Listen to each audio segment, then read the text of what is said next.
Hello. How's it going? How are you? This is the State of the Union presented by me, David. It's going to be very boring, so let's suffer through it together, shall we? You can go watch the other shitty channels, for their analysis. We all know what this is. This is all spectacle. Who cares? This is really all stupid. We know Biden has so far been largely terrible, though I have to say during this crisis in Ukraine, he's actually been a little level-headed, which is good to see, not escalating during all of Russia's push towards, the recent push towards the whole question of nukes. So thankfully he has tapped down on that. But yeah, we're here to enjoy ourselves. I'll be looking at your questions, comments. I actually read the chat. These other streams, these bigger channels, they're not going to read the chat.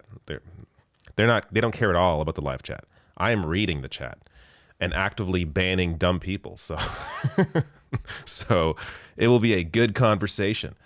No, I'll let you all be stupid, whatever. But so it's going to be a good time. I guess this starts we will begin shortly. Okay.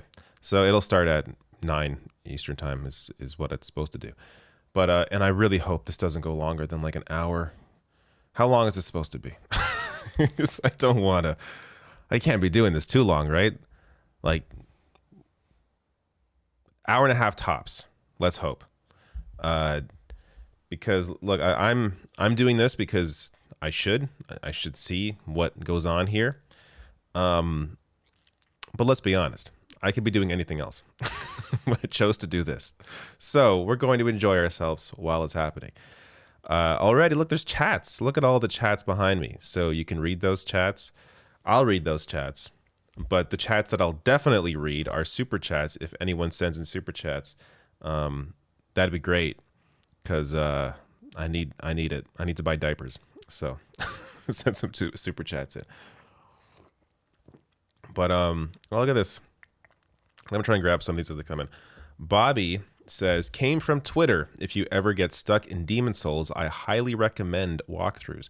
Oh, I'm already doing that. I watched one this morning. So yes, I'm sorry. We'll do a little bit of gaming talk just shortly, briefly. I know not all of you are into it, but very briefly. Don't worry. And then we'll get to Cisneros, what her race looks like right now. Okay, but first, so I typically do not enjoy tough video games. In fact, I hate them.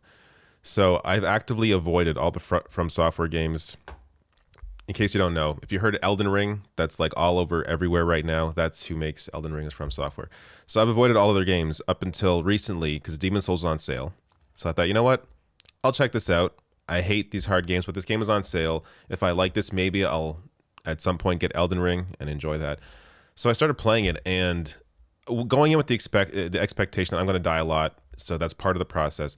And I've actually been enjoying it. Like I've played maybe a couple hours, but I've died, several times. But that's part of the game, and I'm actually enjoying it. The mechanics are very tight. Like it's a really, I don't know, it's hard to really describe, but it's a you feel really in control of your character, and I was actually surprised by that aspect of it. So but yeah, it's hard. You have to replay the same area over and over again. I've done it like now like 3 or 4 times. So I've already begun to look at guides, and whatever. I have to. That's if I'm going to progress anywhere, I'm going to have to. I'm just shitty at games generally, so I'm going to have to do that. But that's also apparently very normal for this series, so I don't feel bad about looking at a guide. But anyways, check this out. Cisneros with a massive lead right now. Now this is 23% reported. So of course Cisneros is the Justice Democrat, progressive Democrat here in Texas. Here as in like I live in Texas. I mean here as in here on the screen in Texas. That barely lost against Cuellar last time. The incredibly conservative Trump's favorite Democrat, Henry Cuellar, barely lost against him last time, the last primary. And now, after, an FBI investigation into Cuellar, that definitely hurt him. She's looking pretty good right now. Now, it was... Before this, it was at 22% reported, and she was actually at 71%. So it came down 2% in 1% more reporting. Not a good sign, but, we will see where this goes. So we'll have to follow that while also watching this Skeletor give his speech, and it's going to be a good time. Somebody sent a super chat. Several super chats already. 2 super chats. Is that several? I guess it's a couple. We'll get to several. Kai says gaming, G-A-Y, gaming. Oh my, I'm so offended. I'm so offended that you called it gaming with a G-A-Y. Thank you, Kai, for your super chat. Harrison Len says, what have you learned most about being a dad? Oh, thank you. I like these questions. Patience, maybe. That I have very little personal time. I mean, I kind of knew that was going to happen, but there's very, I have very few, I don't have a lot of time to myself, but what I do is I sacrifice sleep so that I have some time to, unwind and play some video games and, watch some TV. So, I basically sleep a lot less, but I don't know I'm still very new to it, right? It's like a year in. So, but patience for sure, I guess, is I've learned I'm a lot more patient than I realized I was. So that's definitely a big part of it. Law Gnome says, best thing Biden has done on Ukraine is not give the appearance that Russia Putin is an equal. Good point. To be fair, I haven't paid too close attention to how Biden has worded his responses, but if that's the case, that's good. Because yeah, this is not, Russia. This really is Putin. And you're seeing a lot of the resistance in Russia against what Putin's doing. So that is encouraging. But the whole thing is so depressing. I almost called my stream State of the Union / therapy session because I've just been so... Look, we're honest here on the live streams. We as in me and the computer and the camera. We're honest here on these live streams. I have been very out of news, like mentally not into it at all. It's been hard to find because my enjoyment of doing this comes from hope, comes from optimism, comes from positive stories. Like if Cisneros wins, I will be excited to cover this. That would be great. Because there's been a lot of shitty news. So, I started doing this when Bernie was running for president in 2015.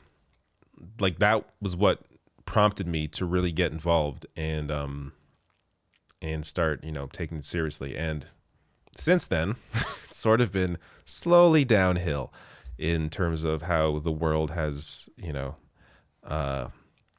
devolved, I guess.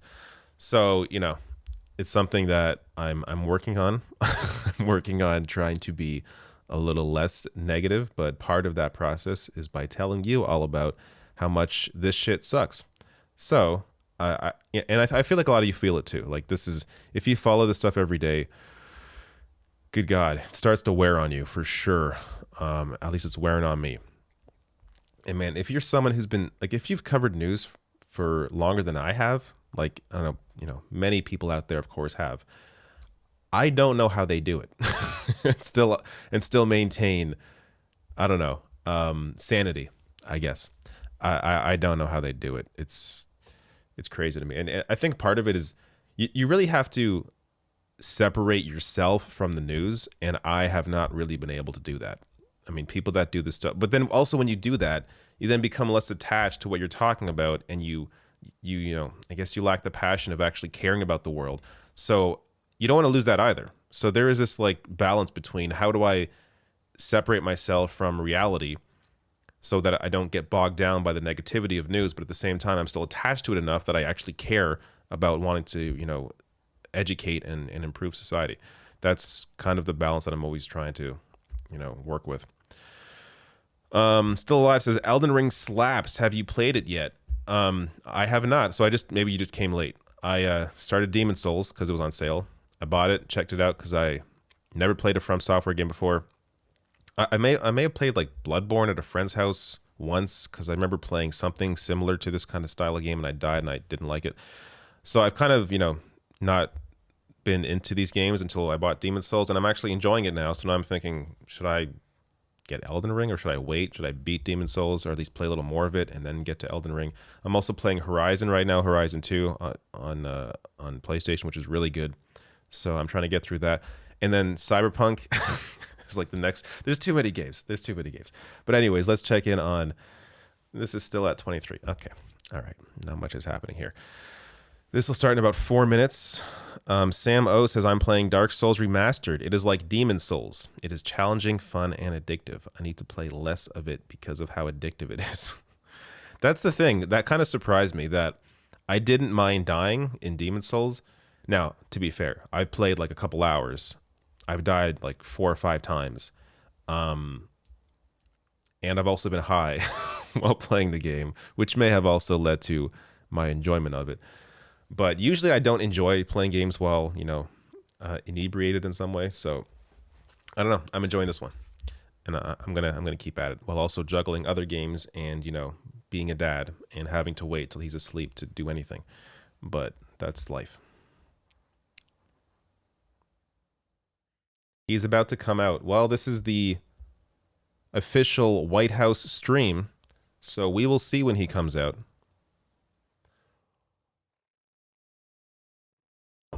Is this your gaming channel? Well, it is now. How about that? What if I just start tomorrow? It's just all gaming content, and people are like, "What the fuck is this?" I just like lose most of my audience. No, it's the David channel. So sometimes I talk about things that are going on in my life. Is that okay with you? Is that acceptable? Is that acceptable? Who was that? Lizzie? Is that acceptable to you, Lizzie? What else is here? Is this your OnlyFans page? It is not. It is not.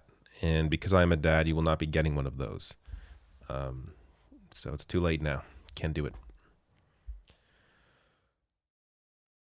More questions. Sweet. Lawn Gnome says, if he sees his shadow, is that 2 more years of obstruction? I think that's how it works. I'm just, I'm hoping for something enjoyable during this speech. I'm expecting a lot of, crap. But we will see. Also, I always forget I have sound bites here. I never use these drops, but maybe I will test them out. When you have rational national priorities. I'm not even hearing it. So you heard whatever that was. I didn't hear shit. Are they even on? These usually work for me. Let me see what's going on here.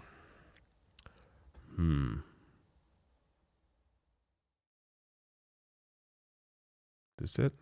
Soundboard? Are my speakers on? Let me see now. When you have rational national priorities. All right, well, I don't get to hear my audio clips, but you do. So maybe I'll just click random things and you'll be like, wow, that's a cool That's a cool sound drop, even though I had no idea what it was. Sammo says, have you played Hades yet? It is a blast of a game. I have. Hades is really good. Another game I want to beat. I'm like maybe 6-7 hours into it. It's also very enjoyable. Also a game where dying is like part of the process, and it kind of teaches you that dying's okay. All right. It's 9. So something's going to happen while this is going on. See, I'm using the White House stream because I think it's the safest in terms of potential copyright issues. But I don't know if there's a better one. Like maybe C-SPAN is covering it. Let me see. C-SPAN is covering it. Okay, let's do C-SPAN. Screw it. C-SPAN's fine. Goodbye, White House. There we go. A little audio in the background, maybe, just to get the atmosphere of being there ourselves. Something that I would never want to do.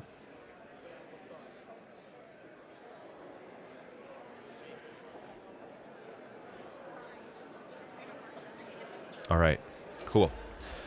Cool. Why is the red bar there? Why isn't it going away?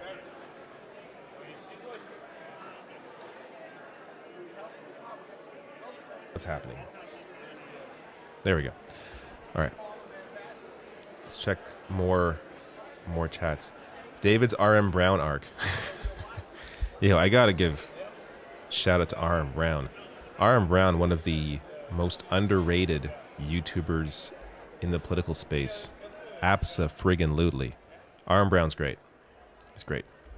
One of the only creators where I actually watch like most of their videos when it comes to politics.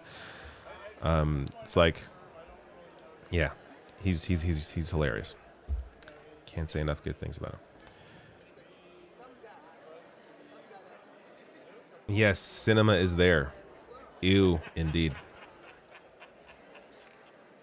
You should stream gaming and talk politics. Didn't see the rest of your chat. You should stream gaming and talk politics through it. LOL, I'll watch. That's something that I would like to do. The problem is finding the right platform to do it. Like I had a Twitch, and then they took away the partnership for no reason. And you know, if I'm gonna game and stream, it makes sense to do it on Twitch. But if I'm gonna game, there's no reason to stream unless I can actually, you know, earn something from it. Because gaming is, for me, has always been like a thing I just enjoy doing alone. But if I can stream it on Twitch and, you know, make a little diaper money on the side, that's exactly what I'd like to do. But right now, Twitch is super weird. Like, there's like no one there human that I could talk to about even becoming affiliate. Like, the whole thing's not working for me properly. I don't know. It's really stupid. So I may just do that on here, on YouTube. But I also don't want to alienate my non-gaming audience. So I don't know. Something I have to think about. Do you watch Russell Brand videos? In the past, I saw a few of his interviews. I enjoyed them. I haven't watched his recent content, but I've heard that he's made a really weird right-wing turn, like anti-vax kind of turn. So, but I haven't watched his content, so I don't know what he's been saying.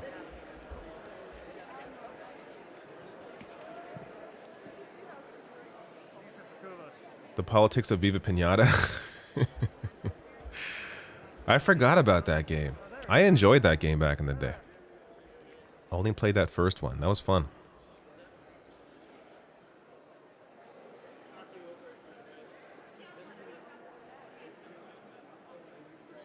What about your second channel? Yeah, but the problem is it's so small. Like, this is the issue. When you build an audience on a certain platform, it's really hard to just be like, now go to my new channel. Like, I have that. I've launched it. I post there maybe, you know, once every 2 weeks. And it's at the top of this channel's page. And still, I'm at like 3,000 subs. Like, it's basically, I'm starting from scratch again. And it's tough to build like a second audience or try to bring over your existing audience into a new place when they're used to seeing you in a certain place. The whole thing is, and I'm one person.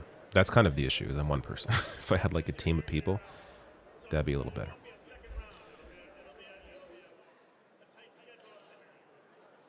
Russell Brand is on the doorknob track of clickbaiting the right and pretending to be the left. That seems to be a thing that people are doing, and it's really real dumb. Are you a Leafs fan, David? Yes, that is the one real dumb thing I am. I'm a Leafs fan. One that every year says I'm going to stop watching hockey because they, lost a 5-0 lead in the third period in the playoffs in Game 7 in the first round. So, I'm that kind of Leafs fan where it's like, fuck this sport, I hate it, I'm not watching it again, and then I'll watch it the next season when they make the playoffs. So, though I have to say, I've definitely watched less hockey since the Leafs had their gigantic,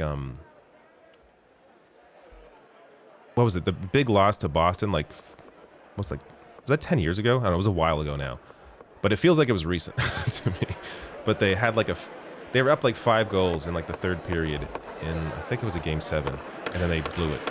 And since then, I have been... The President of the United States. Where's the applause? Do I have an applause button? I don't know what that was. I feel like that was not the applause button. I feel like I know what that was now that I pressed it. I'm not sure. But whatever it was. It was something. Why can't I hear my soundbite? This is really annoying me.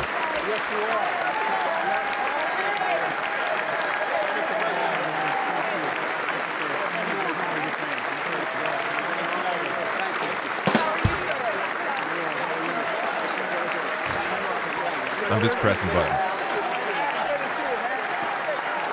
Let's see your toenails, bitch. What was that one? I wish I could hear this freaking sound drops. There's got to be a way. There's got to be a way. I usually hear them. So what did I do wrong?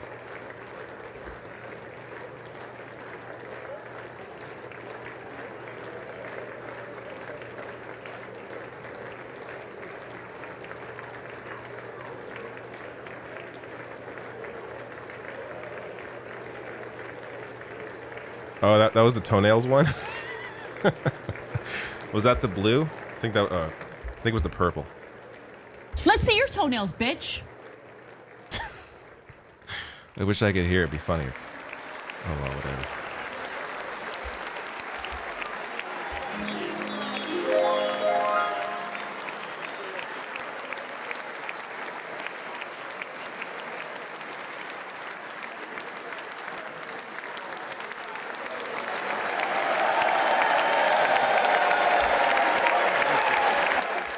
Pipe down, people. What's this, giant envelopes? What is this? Oh, here you go. Read along with me. Members of Congress, I have the high privilege and distinct honor of presenting to you the President of the United States. Let's see your toenails, bitch.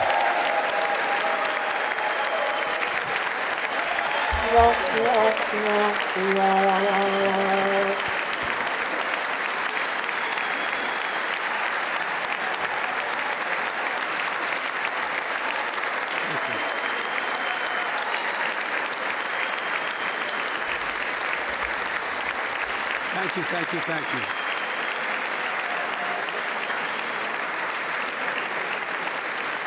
Thank you all very much.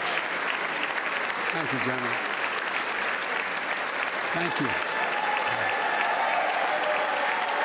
Thank you. This is already boring. Hurry up. Hurry up. Thank you all very, very much. Thank you. Please. Thank you so much. No masks. Madam Speaker, That's interesting. Madam Vice President, our First Lady and Second Gentleman, members of Congress and the Cabinet, Justice of the Supreme Court, my fellow Americans.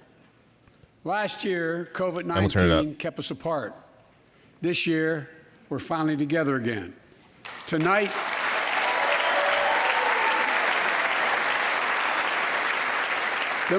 we meet as Democrats, Republicans, and Independents, but most importantly, as Americans, with the duty to one another, to America, to the American people, and to the Constitution, and an unwavering resolve that freedom will always triumph over tyranny.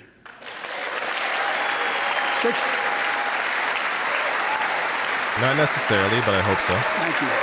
It's a nice thought.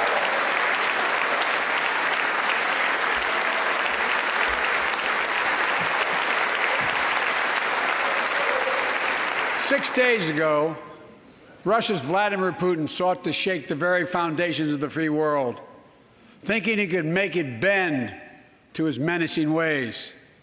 But he badly miscalculated. He thought he could roll into Ukraine and the world would roll over.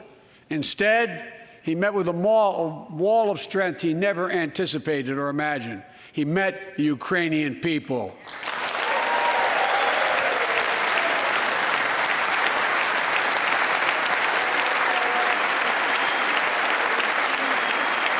From President Zelensky to every Ukrainian, their fearlessness, their courage, their determination literally inspires the world. Groups of citizens blocking tanks with their bodies, everyone from students to retirees to teachers, turned soldiers defending their homeland. And in this struggle, President Zelensky said in his speech to the European Parliament, "Light will win over darkness." The Ukrainian ambassador to the United States is here tonight, sitting with the First Lady. Let each of us, if you're able to stand and send an unmistakable signal to the world of Ukraine. First Lady, she is there. Thank you. Thank you, thank you, thank you.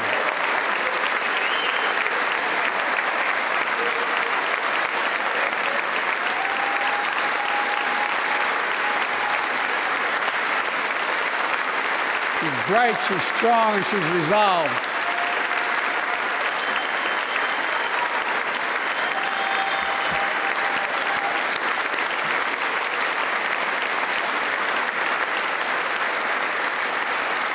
Yes, we, the United States of America, stand with the Ukrainian people. Throughout our history, we've learned this lesson. When dictators do not pay a price for their aggression, they cause more chaos. They keep moving, and the cost, the threats to America and America to the world keeps rising. That's why the NATO alliance was created, to secure peace and stability in Europe after World War II. The United States is a member, along with 29 other nations. It matters. American diplomacy matters. American resolve matters. Putin's latest attack on Ukraine was premeditated and totally unprovoked. He rejected repeated efforts at diplomacy. He thought the West and NATO wouldn't respond. He thought he could divide us at home, in this chamber, in this nation. He thought he could divide us in Europe as well. But Putin was wrong. We are ready. We are united, and that's what we did. We stayed united. We prepared extensively and carefully. We spent months building coalitions of other freedom-loving nations in Europe and the Americas, from America to the Asian and African continents, to confront Putin. Like many of you, I spent countless hours unifying our European allies. We shared with the world in advance what we knew Putin was planning and precisely how he would try to falsify and justify his aggression. We countered Russia's lies with the truth. And now that he's acted, the free world is holding him accountable, along with 27 members of the European Union, including France, Germany, Italy, as well as countries like the United Kingdom, Canada, Japan, Korea, Australia, New Zealand, and many others. Even Switzerland are inflicting pain on Russia and supporting the people of Ukraine. Putin is now isolated from the world more than he has ever been. Together, Together,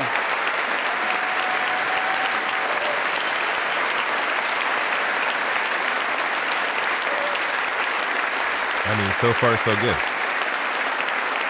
Together, along with our allies, we are right now enforcing powerful economic sanctions. We're cutting off Russia's largest banks in the international financial system, preventing Russia's central bank from defending the Russian ruble, making Putin's $630 billion war fund worthless. We're choking Russia's access. We're choking Russia's access to technology that will sap its economic strength and weaken its military for years to come. Tonight, I say to the Russian oligarchs and the corrupt leaders who bilked billions of dollars off this violent regime, no more. The United States, I mean it.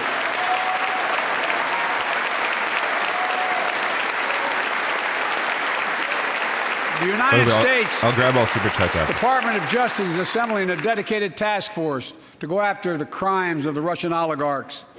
We're joining with European allies to find and seize their yachts, their luxury apartments, their private jets. We're coming for your ill-begotten gains. And tonight, I'm announcing that we will join our allies in closing off American airspace to all Russian flights, further isolating Russia and adding additional squeeze on their economy. Not to be confused with the no-fly zone, which is a horrible idea. He has no idea what's coming. The ruble has already lost 30% of its value. The Russian stock market has lost 40% of its value, and trading remains suspended.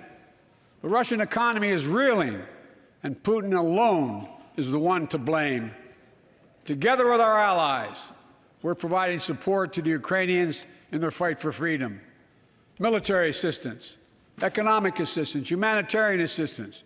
We're giving more than $1 billion of direct assistance to Ukraine, and will continue to aid the Ukrainian people as they defend their country and help ease their suffering.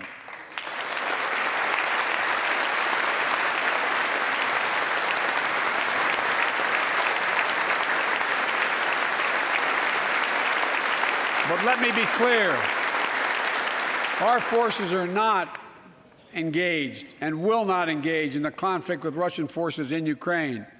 Our forces are not going to Europe to fight Ukraine, but to defend our NATO allies in the event that Putin decides to keep moving west.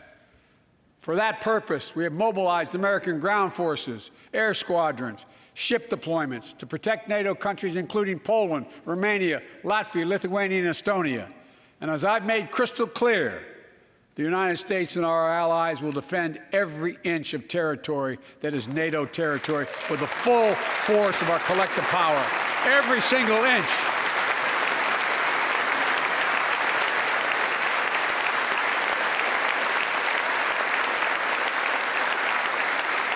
And we're clear-eyed.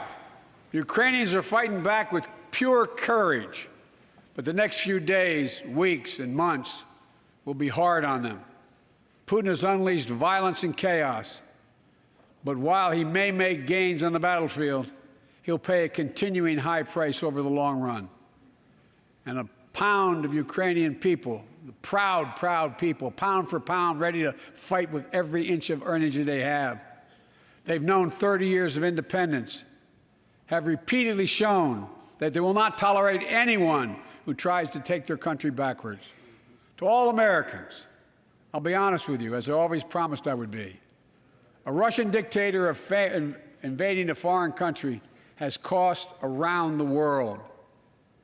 And I'm taking robust action to make sure the pain of our sanctions is targeted at the Russian economy, and that we use every tool at our disposal to protect American businesses and consumers. Tonight, I can announce the United States has worked with 30 other countries to release 60 million barrels of oil from reserves around the world. America will lead that effort, releasing 30 million barrels of our own strategic petroleum reserve. If we were off fossil fuels, we wouldn't need this shit. United with our allies. These steps will help blunt gas prices here at home, but I know news about what's happening can seem alarming to all Americans. But I want you to know we're going to be okay. We're going to be okay. When the history of this era is written, Putin's war in Ukraine will have left Russia weaker and the rest of the world stronger. Well, while it shouldn't, What's Putin going to do is what I'm like. while it shouldn't have taken, How is this going to end? well, it shouldn't have taken something so terrible for people around the world to see what's at stake. Now everyone sees it clearly. We see the unity among leaders of nations, a more unified Europe, a more unified West. We see unity among the people who are gathering in cities and large crowds around the world, even in Russia, to demonstrate their support for the people of Ukraine. In the battle between democracy and autocracies, democracies are rising to the moment, and the world is clearly choosing the side of peace and security. This is the real test, and it's going to take time. So let us continue to draw inspiration from the iron will of the Ukrainian people. To our fellow Ukrainian Americans who forged the deep bond that connects our two nations, we stand with you. We stand with you. Putin may circle Kyiv with tanks, but he'll never gain the hearts and souls of the Iranian people. He'll never extinguish their love of freedom, and he will never weaken the resolve of the free world. Who's yelling at?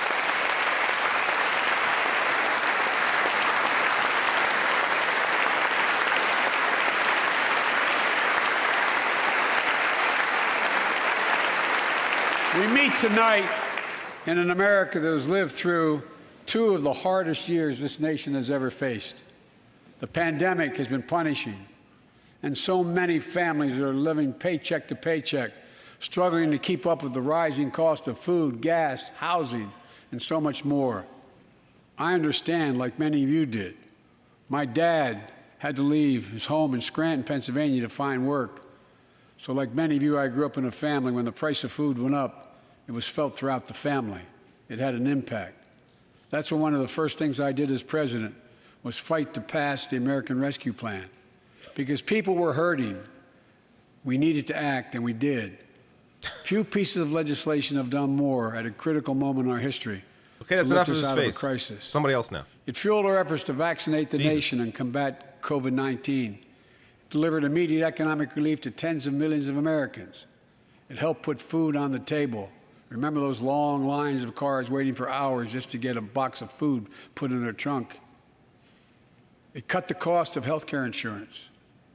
And as my dad used to say, it gave the people just a little bit of breathing room.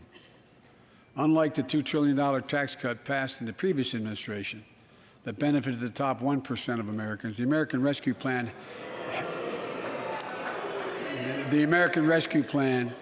helped working people and left no one behind.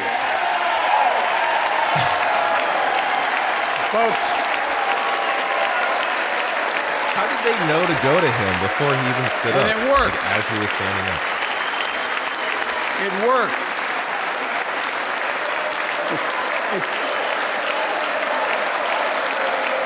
I mean, I guess they were talking about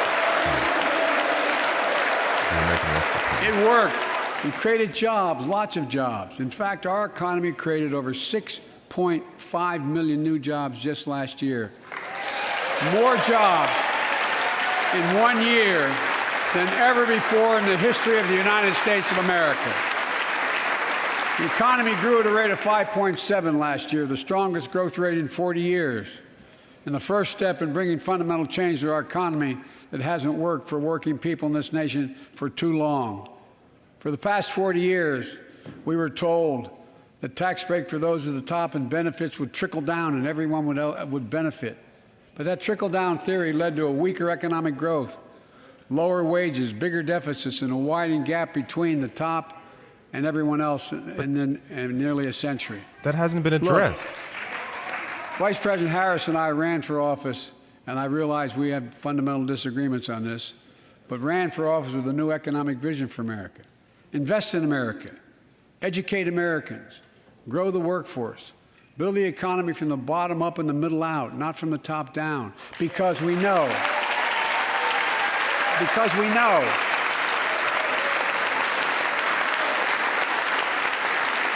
Just because you say that Because doesn't we mean know you're when the doing middle it. class grows, When the middle class grows, the poor have a way up and the wealthy do very well.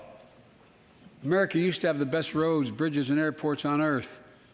And now our infrastructure is ranked 13th in the world. We won't be able to compete for the jobs of the 21st century if we don't fix it. That's why it was so important to pass the bipartisan infrastructure law. And I thank my Republican friends who joined to invest and rebuild America, the single biggest investment. And why did they do that? It could have benefited their It was a corporate bipartisan interests. effort, and I want to thank the members of both parties who worked to make it happen. How about Build Back We're Better? done talking about infrastructure weeks. We're now talking about an infrastructure decade. And look, it's going to transform America, to put us on a path to win the economic competition of the 21st century that we face with the rest of the world, particularly China. I've told Xi Jinping it's never been a good bet to bet against the American people. We'll create good jobs for millions of Americans, modernizing roads, airports, ports, waterways, all across America. And we'll do it to withstand the devastating effects of climate change and promote environmental justice. We'll build a national network of 500,000 electric vehicle charging stations. Begin to replace the poisonous lead pipes so every child, every American has clean water to drink at home and at school. We're going to provide affordable, high-speed internet for every American, rural, suburban, urban, and tribal communities. 4,000 projects have already been announced. Many of you have announced them in your districts. And tonight, I'm announcing that this year, we will start fixing over 65,000 miles of highway and 1,500 bridges in disrepair. And folks, Yay! Bridges that won't collapse. Standing ovation. We'll have roads that are actually functioning. Taxpayers' dollars to rebuild America. We're going to do it by buying America. Buy American products. Support American jobs. How about Canada? Come on now. The federal government spends about $600 billion a year to keep this country safe and secure. There's been a law on the books for almost a century to make sure taxpayers' dollars support American jobs and businesses. Every administration, Democrat and Republican, What's going on here? says they'll do it, but we're actually doing it. We'll buy America to make sure everything from the deck of an aircraft carrier to the steel on highway guardrails is made in America from beginning to end. All of it. All of it.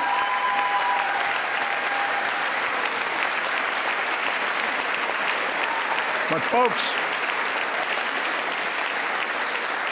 to compete for the jobs of the future, we also need a level playing field with China and other competitors.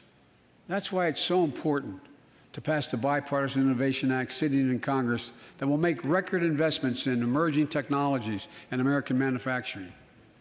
We used to invest almost 2% of our GDP in research and development. We don't now. China is. Let me give you one example why it's so important to pass. If you travel 20 miles east of Columbus, Ohio, you'll find 1,000 empty acres of land. It won't look like much, but if you stop and look closely, you'll see a field of dreams, the ground on which America's future will be built.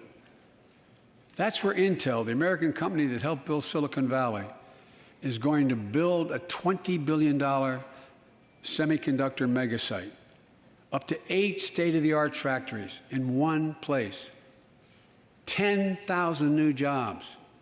And in those factories, the average job about $135,000 a year. Some of the most sophisticated manufacturing in the world to make computer chips the size of a fingertip, that power the world in everyday lives, from smartphones, technology, the internet, technology that's yet to be invented. But that's just the beginning. And Intel's going to make so much CEO money. Good Pat for them. Gelsinger, Is this a State of the who's Union for here Intel? tonight. I don't know where Pat is. Pat, there you go, Pat. Stand How about up. investing into the public? I don't know. Pat. It's always weird to me when they're like, this company's going to make these many jobs. Like, that's cool. Pat came to see me, and he told me they're ready to increase their investment from $20 billion to $100 billion. That would be the biggest investment in manufacturing in American history. And all they're waiting for is for you to pass this bill. So let's not wait any longer. Send it to my desk. I'll sign it. And we'll really take off in a big way. And folks, It's like, oh, it's fun. Intel is not alone. That guy picking There's his something nose? happening in America. Just look Look at that. around and you'll see an amazing story. Right here. The Oh, rebirth of pride that comes from stamping products made in America. The revitalization of American manufacturing. Companies are choosing to build new factories here when just a few years ago they would have gone overseas. That's what's happening. I know the chip shortage is Ford a is problem. investing Jesus Christ. I just mean $11 generally. billion in Talking electric about private vehicles, jobs is just creating weird to me in a 11,000 State of the jobs Union across address. the country. GM is making the largest investment in its history, $7 billion to build electric vehicles, creating 4,000 jobs in Michigan. All told, 369,000 new manufacturing jobs were created in America last year alone. Folks,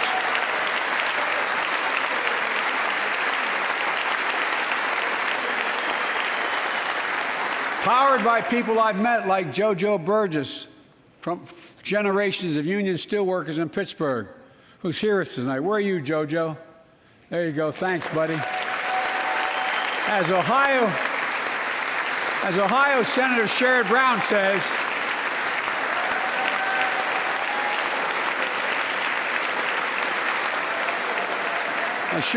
says, it's time to bury the label Rust Belt. It's time to see what used to be called the Rust Belt become the home of a significant resurgence of manufacturing. And with all the bright spots in our economy, record job growth, higher wages, too many families are struggling to keep up with their bills. Inflation is robbing them of gains they thought otherwise they would be able to feel. I get it. That's why my top priority is getting prices under control. Look, our economy roared back faster than almost anyone predicted, but the pandemic meant that businesses had a hard time hiring enough people because of the pandemic to keep up production in their factories. So you didn't have people making those beams that went into buildings because they were out. The factory was closed. The panic also disrupted the global supply chain. Factories close. When that happens, it takes longer to make goods and get them to the warehouses, to the stores, and prices go up. Look at cars last year. 1/3 of all the inflation was because of automobile sales. There weren't enough semiconductors to make all the cars that people wanted to buy. And guess what? Prices of automobiles went way up, especially used vehicles as well. I was about to say that. And so we have a choice. One way to fight inflation crazy is to drive how much down prices wages and make spike. Americans poor. I think I have a better idea to fight inflation. On used Lower cars. your costs, not your wages. And folks,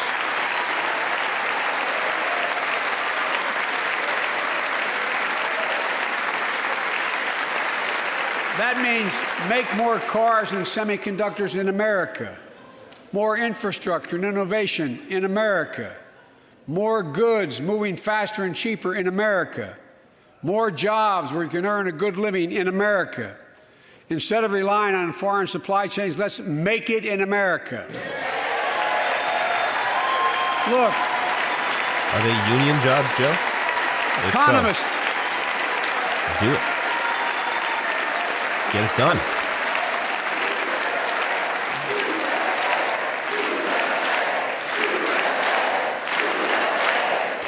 I'm sorry, but Americans are so embarrassing sometimes. call this increasing the productive capacity of our economy. Jesus Christ. I call it building a better America. My plan to fight inflation will lower your costs and lower the deficit. 17 Nobel laureates in economics said my plan will ease long-term inflationary pressures. Top business leaders, and I believe most Americans support the plan. And here's the plan.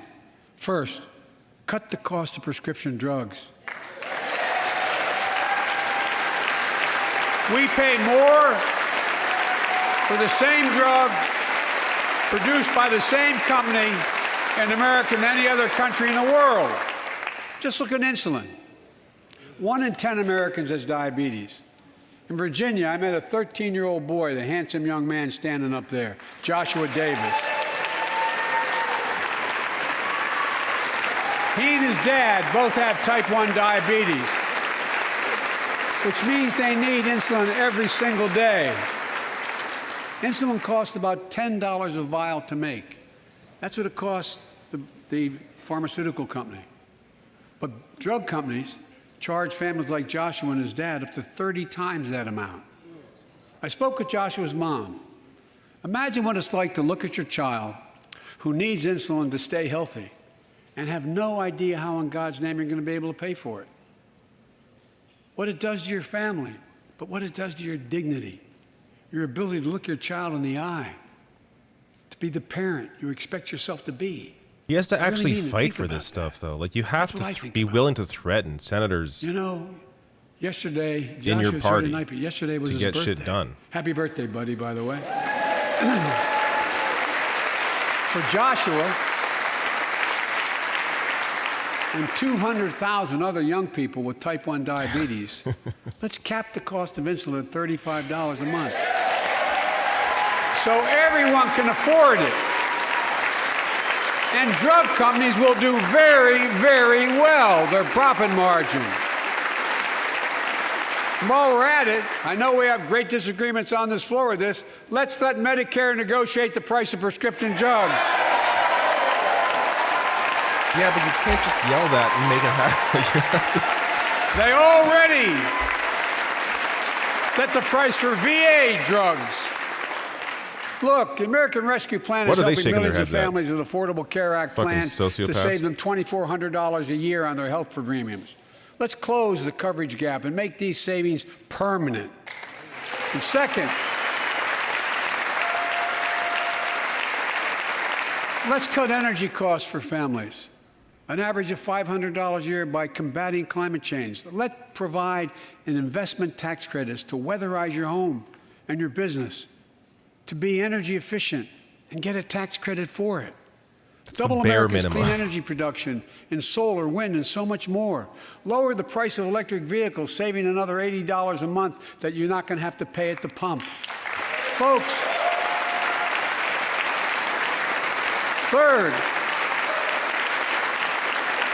the third thing we can do to change the standard of living for hardworking folks is cut the cost of child care. Cut the cost of child care. Has he mentioned Build Back Folks. Better? Like, has he? I don't think he said those words yet, has he? I'm If guessing you he's live not in a going to. major city in America, you pay up to $14,000 a year for child care per child. I was a single dad for 5 years, raising 2 kids. I had a lot of help, though. I had a mom, a dad, a brother, and a sister that really helped. But middle class and working folks shouldn't have to pay more than 7% of their income to care for the young children. My plan would cut the cost of child care in half for most families and help parents, including millions of women who left the workforce during the pandemic because they couldn't afford child care, to be able to get back to work, generating economic growth. But my plan doesn't stop there. It also includes home and long-term care, more affordable housing, pre-K for 3- and 4-year-olds. All these will lower costs to families. And under my plan, nobody, let me say this again, nobody earning less than $400,000 a year will pay an additional penny in new taxes. Not a single penny.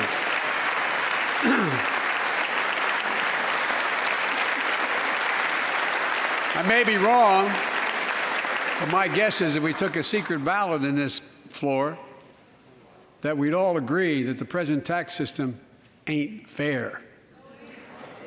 We have to fix it. I'm not looking to punish anybody, but let's make corporations and wealthy Americans start paying their fair share. Look, last year,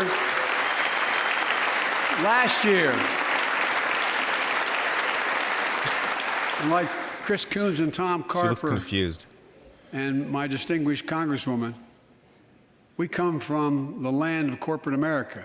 There are more corporations incorporated in America than every other state in America combined. And I still won 36 years in a row.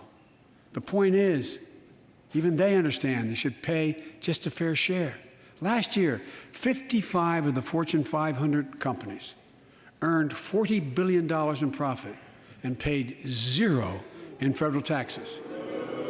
Now look, Because they own Congress. it's You not know fair. this. Like, that's why I proposed a 15% minimum tax rate for corporations. We've got, and that's why in the G7 and other meetings overseas, we're able to put together, I was able to be somewhat helpful, 130 countries agree on a global minimum tax rate. So companies can't get out of paying their taxes at home by shipping jobs and factories overseas. It'll raise billions of dollars. That's why I propose closing loopholes for the very wealthy who pay a lower tax rate than a teacher and a firefighter. So that's my plan, but we'll go more detailed later. We will grow the economy, lower the cost of families. So what are we waiting for? Let's get this done. We all know we've got to make changes. Folks, proposals are proposals. Speeches are speeches.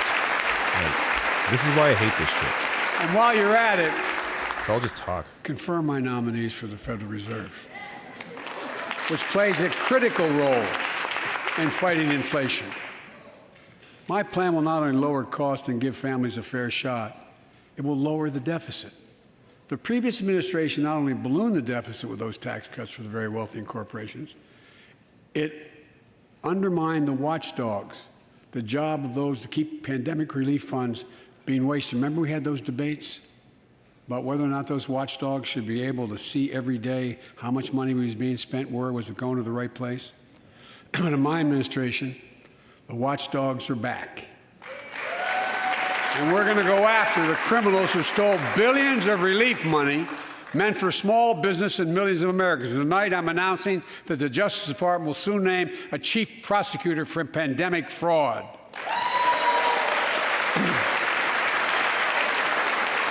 And look,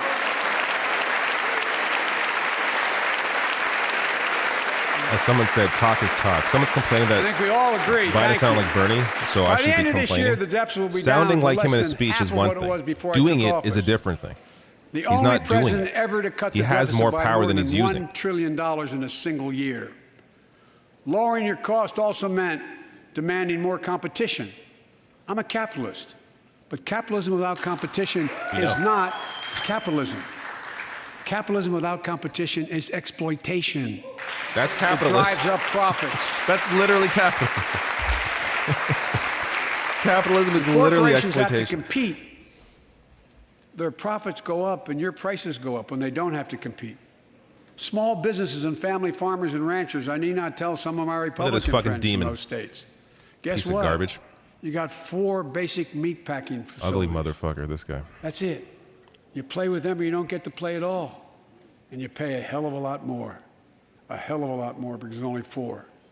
See what's happening with ocean carriers moving goods in and out of America. During the pandemic, about half a dozen or less foreign-owned companies raised prices by as much as 1,000% and made record profits. Tonight, I'm announcing a crackdown on those companies overcharging American businesses and consumers. And folks,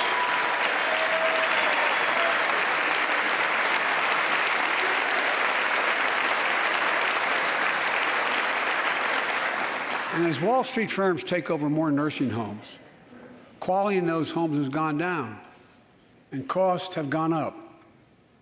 That ends on my watch. Medicare is going to set higher standards for nursing homes and make sure your loved ones get the care they deserve and that they inspect and they will look at closely.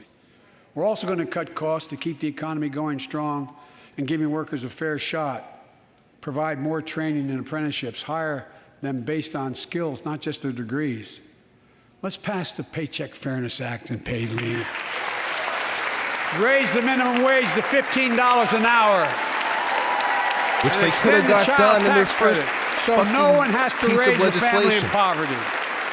Let's increase Pell Grants, increase our historic support for HBCUs, and invest in what Jill, our First Lady who teaches full-time, I'm calls very America's disappointed best-kept in the secret, president. community colleges. Look, Fucking hate that let's pass the PRO Act. When a majority of workers want to form a union, they shouldn't be able to be stopped.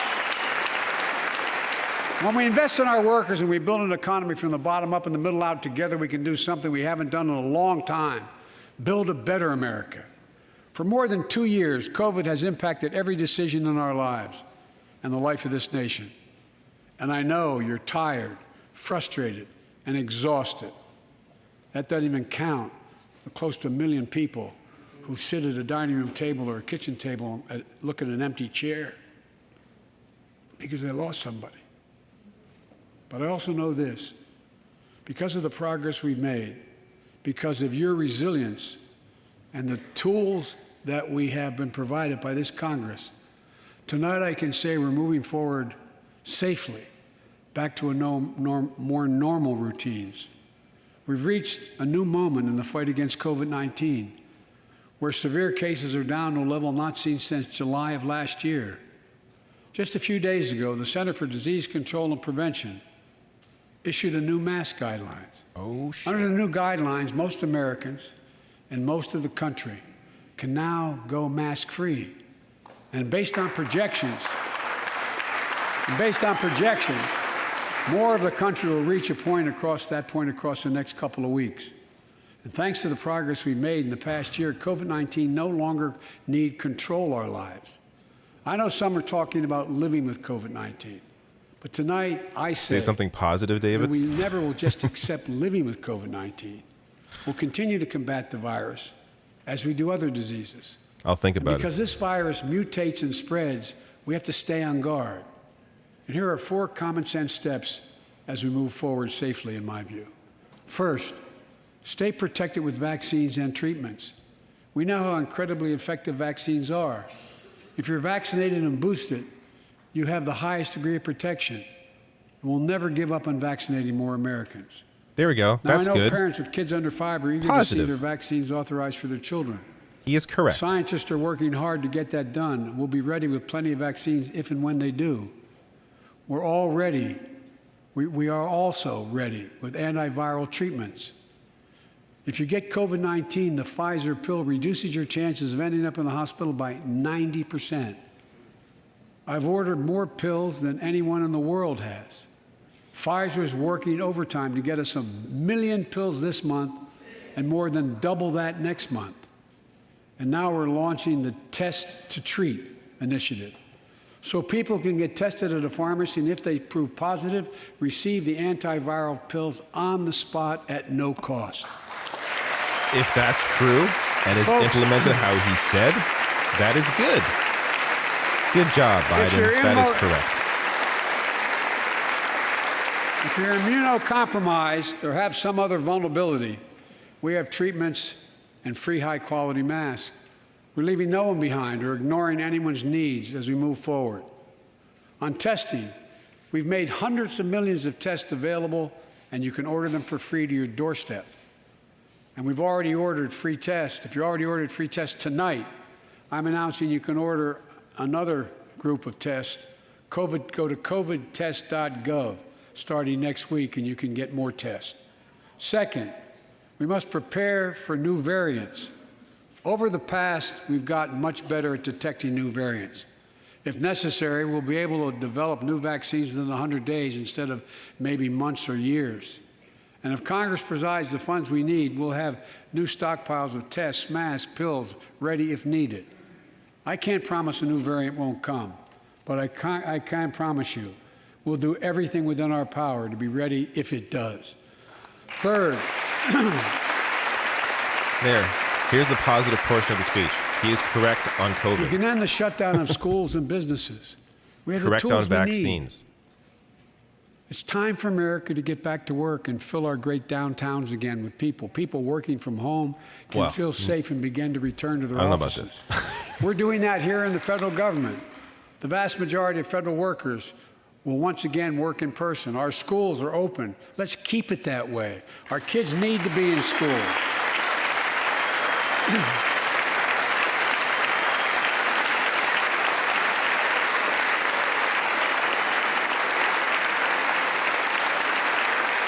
Who was this 20-something dude? Well, Well, either it's 75% of or adult it's Americans Madison fully Cawthorn. vaccinated, and hospitalizations down by 77%.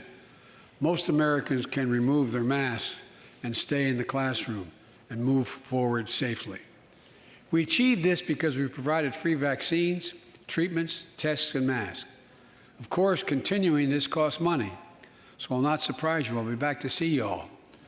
And I'm going to soon send a request to Congress. The vast majority of Americans have used these tools and may want again. We may need them again. So I expect Congress, and I hope you'll pass that quickly. Fourth, we'll continue vaccinating the world. We've sent 475 million vaccine doses to 112 countries, more than any nation on earth. We won't stop. Because you can't build a wall high enough to keep out a vaccine. The vaccine can stop the spread of these diseases. You know, we've lost so much in COVID-19. Time with one another. The worst of all, the loss of life. Let's use this moment to reset. So stop looking at COVID as a partisan dividing line. See it for what it is. A god-awful disease. Let's stop seeing each other as enemies and start seeing each other for who we are, fellow Americans. Look.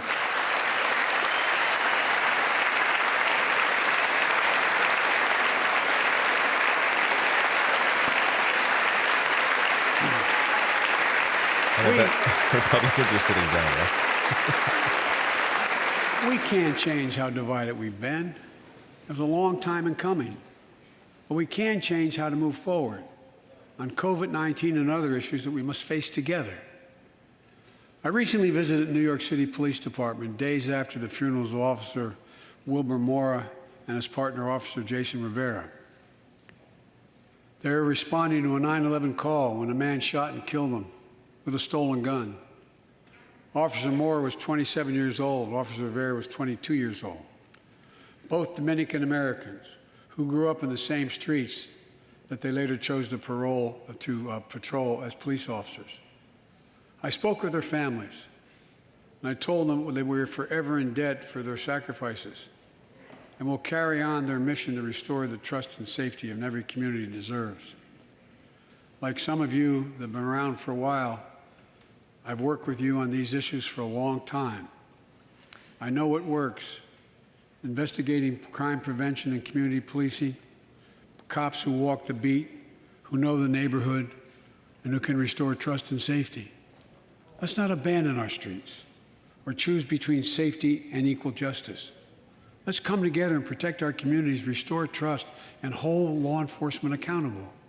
That's why the Justice Department has required body cameras, banned chokeholds, and restricted no-knock warrants for its officers. That's why the American Rescue Plan that you all provided $350 billion that cities, states, and counties can use to hire more police, invest in more proven strategies.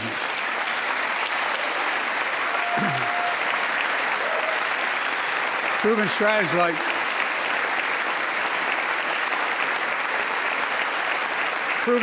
like community violence interruption, trusted messengers, breaking the cycle of violence and trauma, and giving young people some hope. We should all agree the answer is not to defund the police. It's to fund the police. Fund them. Like Fund they them. don't have enough money? Have you seen these city budgets? Like, the amount of money Fund them with that's put into police resources and compared to training. everything else is insane. Resources and training they need to protect our communities. I ask Democrats and Republicans alike to pass my budget and keep our neighborhoods safe. And we'll do everything in my power to crack down on gun trafficking of ghost guns that you can buy online, assemble at home, no serial numbers, can't be traced. I ask Congress to pass proven measures to reduce gun violence, pass universal background checks. Why should anyone on the terrorist list be able to purchase a weapon? Why? Why? She looks to leave like barely listening. Ban assault weapons with high-capacity magazines that hold up to 100 rounds. You think the deer are wearing Kevlar vests? Look, repeal the liability shield. It makes gun manufacturers the only industry in America that can't be sued. The only one. Imagine had we done that with the tobacco manufacturers. These laws don't infringe on the Second Amendment. They save lives. The most fundamental right in America is the right to vote and have it counted. And look, it's under assault. In state after state, new laws have been passed.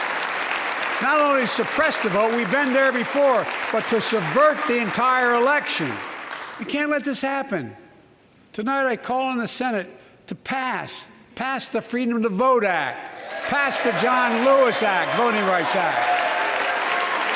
And while you're at it, pass the Disclose Act so Americans know who's funding our election. Look. Good luck with that one. I like to honor someone who dedicated his life to serve this country. Justice Breyer, an Army veteran, constitutional scholar, retiring Justice of the United States Supreme Court. Justice Breyer, thank you for your service. Thank you, thank you, thank you. I mean it. Get up, stand, let them see you. Thank you.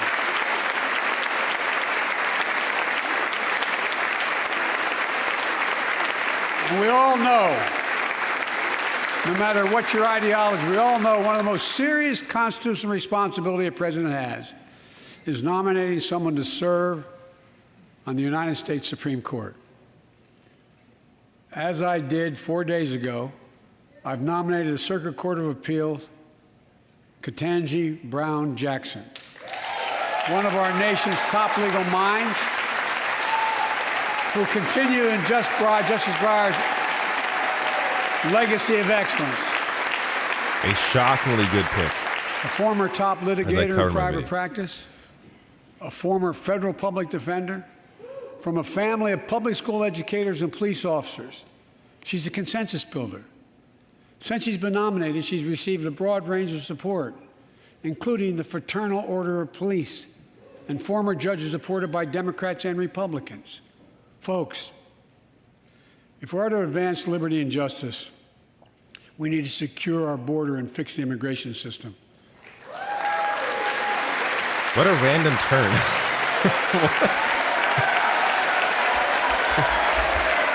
That was like the same sentence. It goes from Ketanji Brown Jackson to immigration. And as you might guess, I think we can do both. At our border, we've installed new technology like cutting-edge scanners to better detect drug smuggling. We've set up joint patrols with Mexico and Guatemala to catch more human traffickers. We're putting in place dedicated immigration judges in a significant larger number so families fleeing persecution and violence can have their cases heard faster, and those who don't legitimately hear can be sent back. We're screening, we're securing commitments and supporting partners in South and Central America to host more refugees and secure their own borders. We can do all this while keeping lit the torch of liberty that has led a generation of immigrants to this land, my forebears and many of yours. Provide a pathway to citizenship for dreamers, those with temporary status, farm workers, essential workers. Revise our laws so businesses have workers they need and families don't wait decades to reunite. It's not only the right thing to do, it's economically smart thing to do. That's why the immigration reform is supported by everyone from labor unions to religious leaders to the U.S. Chamber of Commerce. Let's get it done once and for all. Folks,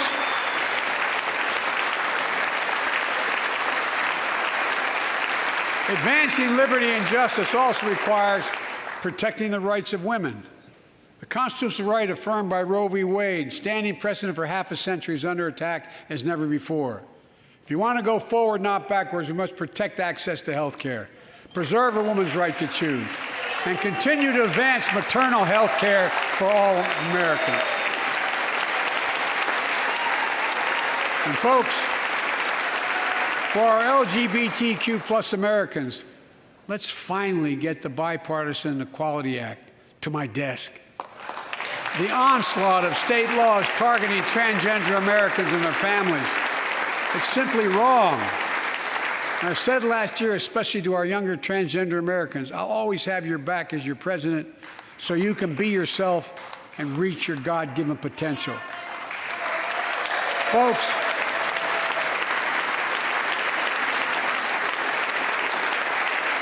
as I've just demonstrated, while it often appears we do not agree, and that we do agree on a lot more things than we acknowledge. I signed 80 bipartisan bills into law last year, from preventing government shutdowns, to protecting Asian Americans from still too common hate crimes, to reforming military justice, and will soon be strengthening the Violence Against Women Act that I first wrote 3 decades ago. And it's important. It's important for us to show. And he put into the crime bill, by the way. We can come together and do big things. So tonight I'm offering a unity agenda for the nation. 4 big things we can do together, in my view. First, beat the opioid epidemic. There's so much we can do.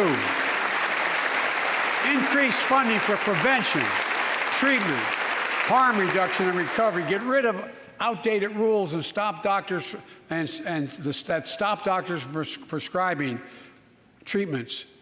Stop the flow of illicit drugs by working with state and local law enforcement to go after the traffickers. And if you're suffering from addiction, you should know you're not alone. I believe in recovery, and I celebrate the 23 million Americans in recovery. Second, let's take on mental health, especially among our children whose lives and education have been turned upside down. The American Rescue Plan gave schools money to hire teachers and help students make up for lost learning. I urge every parent to make sure your school does just that. They have the money. We can all play a part. Sign up to be a tutor or a mentor. Children were also struggling before the pandemic: bullying, violence, trauma, and the harms of social media. As Frances Haugen, who is here tonight with us, has shown, we must hold social media platforms accountable for the national experiment they're conducting on our children for profit.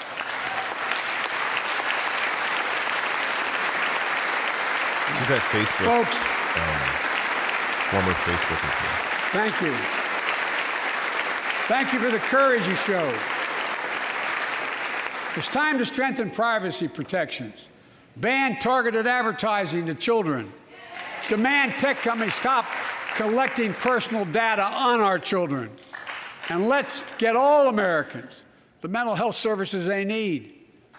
More people can turn for help and full parity between physical and mental health care if we treat it that way in our insurance. Look,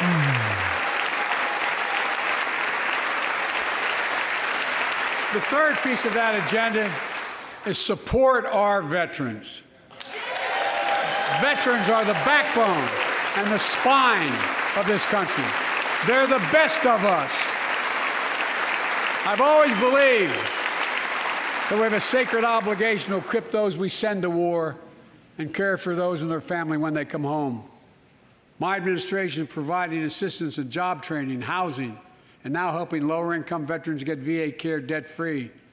And our troops in Iraq and Afghanistan have faced many dangers, one being stationed at bases breathing in toxic smoke from burn pits. Many of you have been there. I've been in and out of Iraq and Afghanistan over 40 times. These burn pits that incinerate waste, the waste of war, medical and hazardous material, jet fuel, and so much more.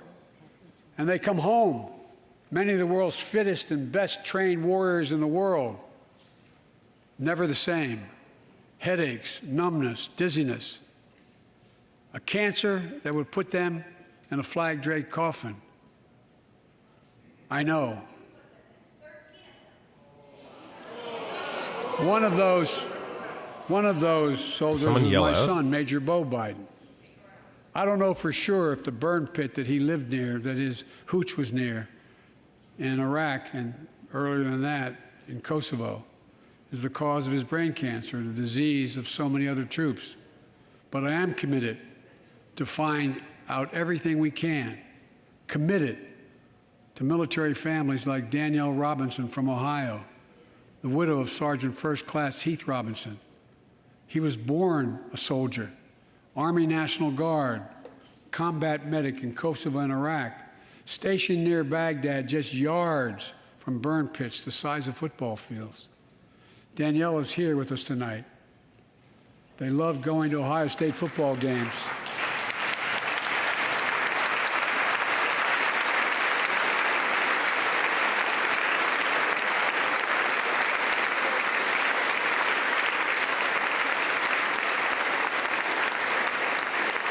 And he loved building Legos with their daughter. But cancer from prolonged exposure to burn pits ravaged Heath's lungs and body. Danielle says Heath was a fighter to the very end. He didn't know how to stop fighting, and neither did she. Through her pain, she found purpose to demand that we do better. Tonight, Danielle, we are going to do better. The VA is pioneering new ways of linking toxic exposure to disease, already helping more veterans get benefits. And tonight, I'm announcing we're expanding eligibility to veterans suffering from 9 respiratory cancers. I'm also calling on Congress to pass a law to make sure veterans devastated by toxic exposure in Iraq and Afghanistan finally get the benefits and the comprehensive health care they deserve.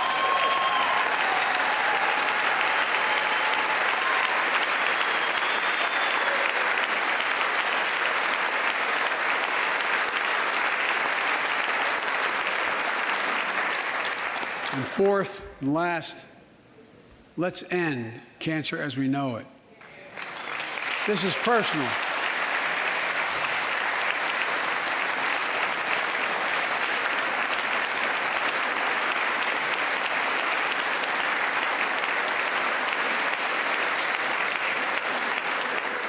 This is personal to me and to Jill and to Kamala and so many of you. So many of you have lost someone you love. Husband, wife, son, daughter, mom, dad. Cancer is the #2 cause of death in America, second only to heart disease. Last month, I announced the plan to supercharge the cancer moonshot that President Obama asked me to lead 6 years ago. Our goal is to cut cancer death rates by at least 50% over the next 25 years. And I think we can do better than that. Turn cancers from death sentences into treatable diseases. More support for patients and their families. To get there, I call on Congress to fund what I called ARPA-H, Advanced Research Projects Agency for Health, patterned after DARPA and the Defense Department. Projects that led in DARPA to the internet, GPS, and so much more to make our forces more safer and be able to wage war with more clarity. ARPA will have a singular purpose: to drive breakthroughs in cancer, Alzheimer's and diabetes, and more. A unity agenda for the nation. We can do these things. It's within our power, and I don't see a partisan edge to any one of those 4 things. My fellow Americans, tonight, we've gathered in this sacred space, a citadel of democracy, in this Capitol. Generation after generation of Americans have debated great questions amid great strife and have done great things. We fought for freedom, expanded liberty, debated totalitarianism and terror. We built the strongest, freest, and most prosperous nation the world has ever known. Now is the hour, our moment of responsibility, our test of resolve and conscience, of history itself. It is in this moment that our character of this generation is formed. Our purpose is found. Our future is forged. Well, I know this nation. We'll meet the test, protect freedom and liberty, expand fairness and opportunity, and we will save democracy. As hard as those times have been, I'm more optimistic about America today than I've been my whole life, because I see the future that's within our grasp, because I know there's simply nothing beyond our capacity. We're the only nation on earth that has always turned every crisis we faced into an opportunity. The only nation that can be defined by a single word: possibilities. So on this night, on our 245th year as a nation, I've come to report on the state of the nation, the State of the Union. And my report is this: the State of the Union is strong because you, the American people, are strong. We are stronger today. We are stronger today than we were a year ago. And we'll be stronger a year from now than we are today. This is our moment to meet and overcome the challenges of our time. And we will, as one people, one America, the United States of America. God bless you all, and may God protect our troops. Thank you. Go get him. Go get him. Get who? Putin? All right. Look at this interaction. These awkward handshakes. All right, I gotta go to bed now. See you guys later. Goodbye. Bye. Bye. All right. That was, I don't know.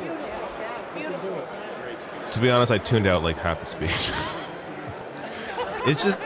It's a lot of spectacle. Like, this entire thing is spectacle. There's no speech like this in Canada or like, most other countries. It's all just for show. Like, a lot of the shit Biden talked about, he could be doing a lot more through executive order. If you don't believe me, go check out the American Prospect. American Prospect, one of the most fantastic, does that make sense? A great website, great resource. American Prospect, Biden, Day One Agenda, look it up. Like the part about, I think he mentioned drug addiction at some point. He could remove marijuana from a Schedule I drug and get those people who were put in jail over freaking a green plant, get them out of there, treat drugs as a health issue, not as a criminal issue. Generally, I'm sure there's a lot more he could do in terms of decriminalizing all drugs, or at least, move towards that. Look at Portugal as an example. 20 years ago, they decriminalized all drugs, put all their money and effort into healthcare. And they went from one of the highest rates of drug addiction to the lowest because of decriminalization and investments into healthcare.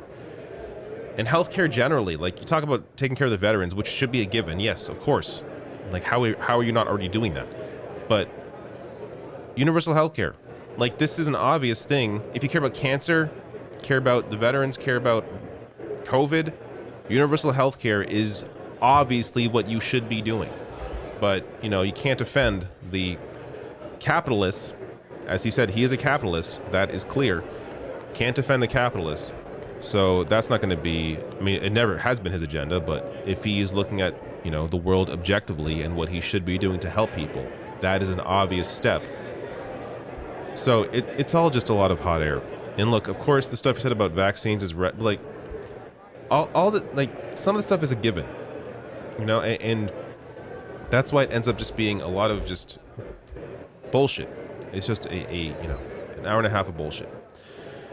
Actually, that was about an hour, so it wasn't too long, thank goodness. Not like one of those freaking. Wasn't it one of Trump's speeches like 2 hours or something crazy? It was like 2.5 hours. Thankfully, this was about an hour long, so it wasn't too bad. But,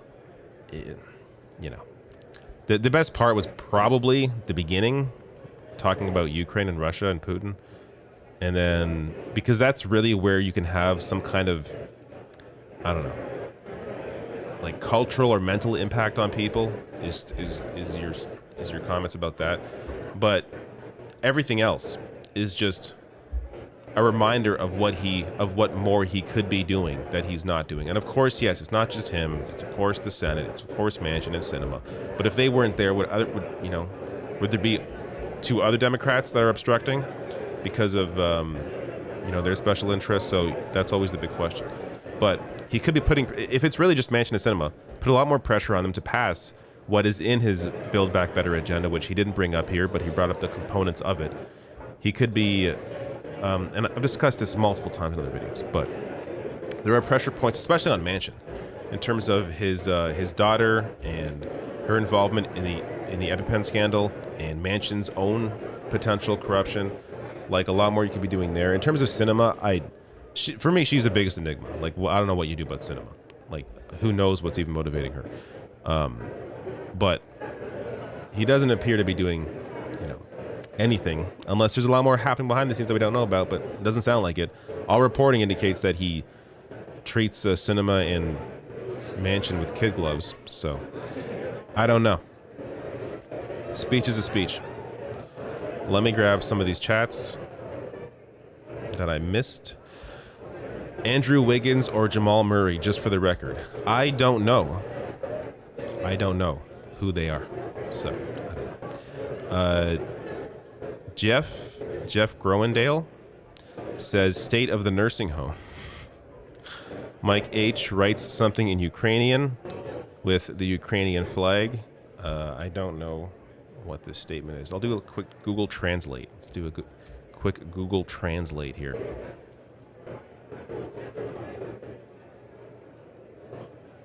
It didn't translate anything, so why is it doing Portuguese? What the frig? No. Hold up. I'll translate this.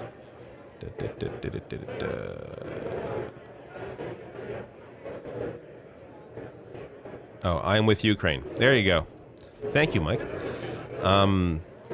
Pink Moon also sends a bunch of Ukrainian flags and hearts and peace symbol. Thank you.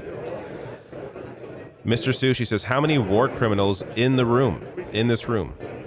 Joe, give me my money. Thank you for your super chat. Jeff again says, Putin getting put in timeout. Indeed, definitely put in timeout. Dr. Dragon says, hey David, I'm watching your streams and enjoying, wanting to ask if you want a animated video for your stream when you go on your break. Sorry for my writing. I responded to you in the chat earlier saying that would be cool. Sure. I don't know what your animations are or who you are, but I'm not going to turn down an animation. Nobody says Biden is all talk. I'll believe action when I see it. He's been saying this shite since he got elected and done nothing so far. Yeah, it's unfortunate. He could be doing a lot more. As I said, look at the day one agenda, American Prospect. I've gone over it before. Jeff says new Intel site equals field of carbon emissions, field of no biodiversity, field of pollutants. Mr. Sushi says this is a fart-smelling convention. Sam O says maybe Joe can fix the graphic cards shortage, LOL. Well, I guess that's the intention, potentially or partially, with the chip. Sam O says LMFAO. Michael Cuomo says, sorry late to the party. So Biden said we are moving off oil and onto solar. Definitely did not say that. Law Gnome says, so far hasn't said or done anything that makes me want to primary him less. And Law Gnomes again says, doesn't the NYPD have a higher budget than Ukraine? I don't know, but I would not be surprised at all. Yeah, in terms of primary, we will see. Speaking of primaries, oh my goodness, this is close. So Cisneros has gained 0.2 since I last checked, meaning This is not just all going in Cuellar's direction as it once appeared to be.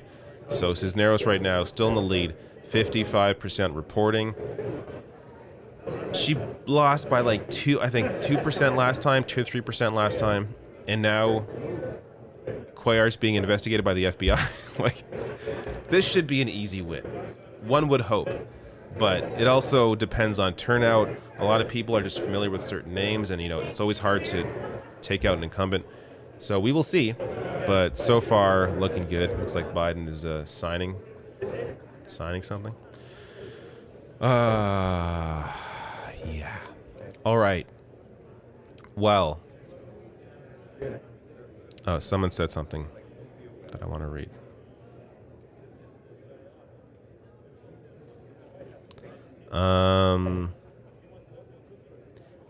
Chuck Stark says, David, say my name on air. I have a bet. Well, there you go. You just won your bet. Unless you bet against yourself, in which case you lost the bet. But Chuck Stark. There you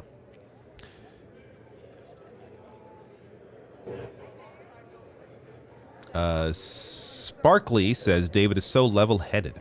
As an American, I think I am just too pissed to talk about this stuff anymore, LOL. I hear you. I get it. Because when I talk about Canadian shit, I get maybe even a little more pissed than usual. But, no, as I said in my video on my recent video about Putin raising the nuclear question or threat, I said it's okay to take a break. If you need to take a break from news, like, don't worry about it. I'll still be here. You can come see me when you're back, but I get it. If you need a break from this shit, I don't blame you.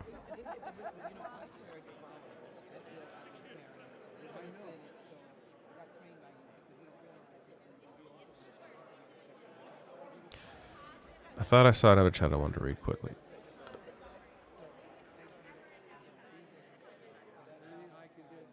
Okay, no. I think I was seeing things. Sparky says, Sparkly says, David, talk about the go get him. It was obvious about Putin, right? Is this going to cause nuclear warfare? I guess it was about Putin, but it's not about him doing it. No, it's not going to, that line's not going to launch nukes. Then again, Putin's completely insane. This is kind of what I'm afraid of, is he's lost his mind, because doing what he's doing to begin with, you have to be crazy to think that it was a good idea. So I don't really know what's going to happen, and I don't want to really think about it, because, the logic part of me takes over and thinks, if this guy is as crazy as it appears, then what the hell? What is going to happen? I don't know.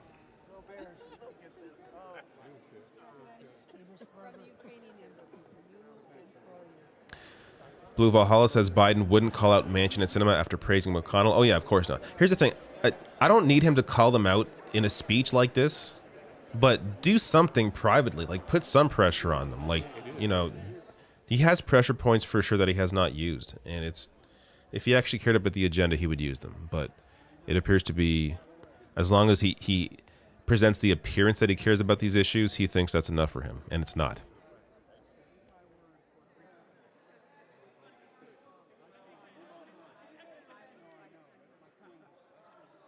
Longbow Gaming says, the idea of nukes flying ruined my mood last night before talking with a friend to feel better. Yeah, it's important. Go outside. Go for a walk.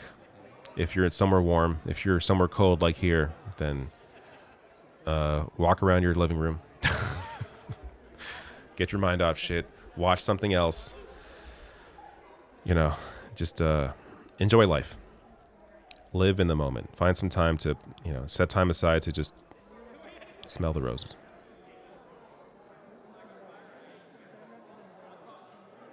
Jeremy L. Wood says, I'm intrigued at how full progressive with much of his rhetoric.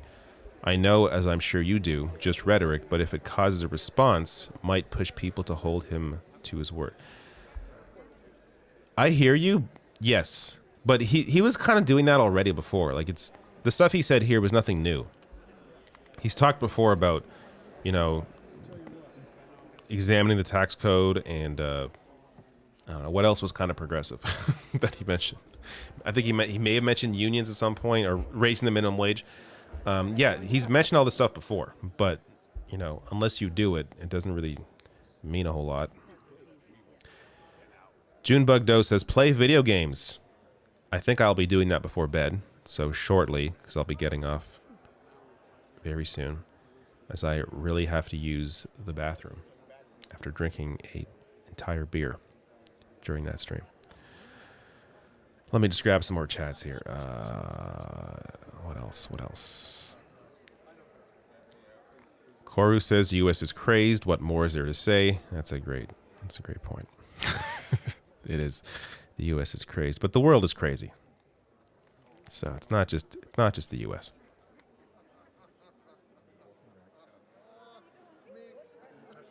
JTVJ says, Biden did say a few things that were good to hear, but it's such a blip on the radar.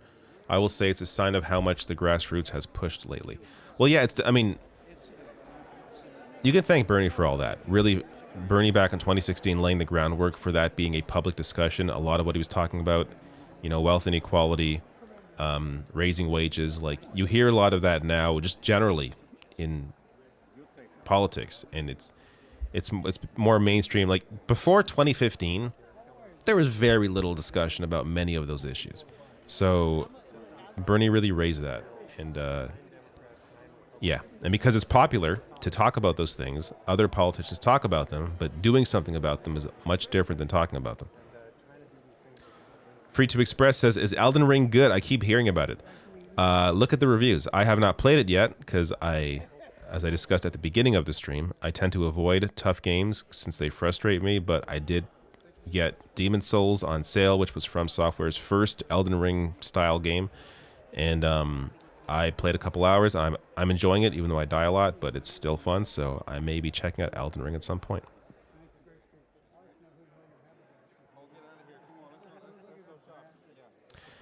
JW says $15 an hour is not enough. I agree with you, it's not. I mean, when that fight was going on, that was like 10 years ago.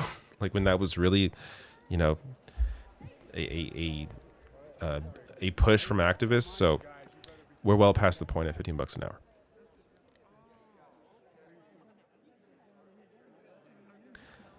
Captain Spock says, Labatt, Moosehead, or Molson.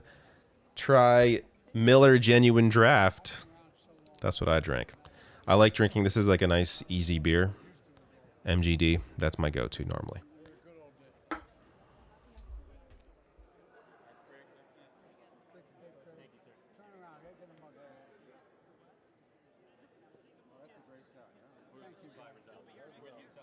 And then I'll be moving from that to this. This is a legalized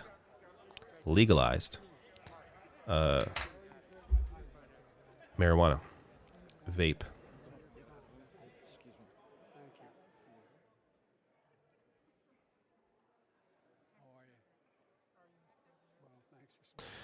Is Bernie giving a speech? Oh, Jesus.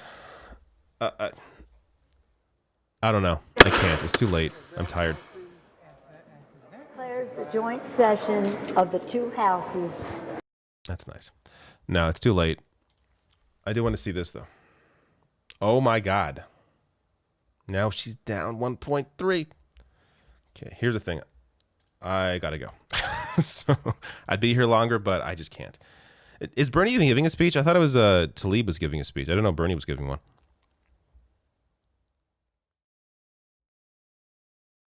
Federico says, I wish I was that vape.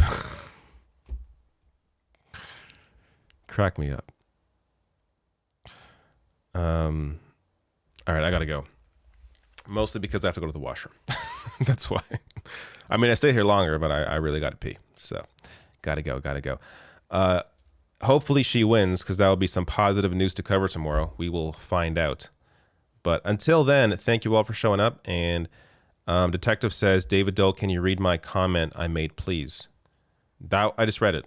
That one? Because I don't see any other comments. That's what I see. So there you go. I read your comment. All right. Thank you all, and good night. Goodbye.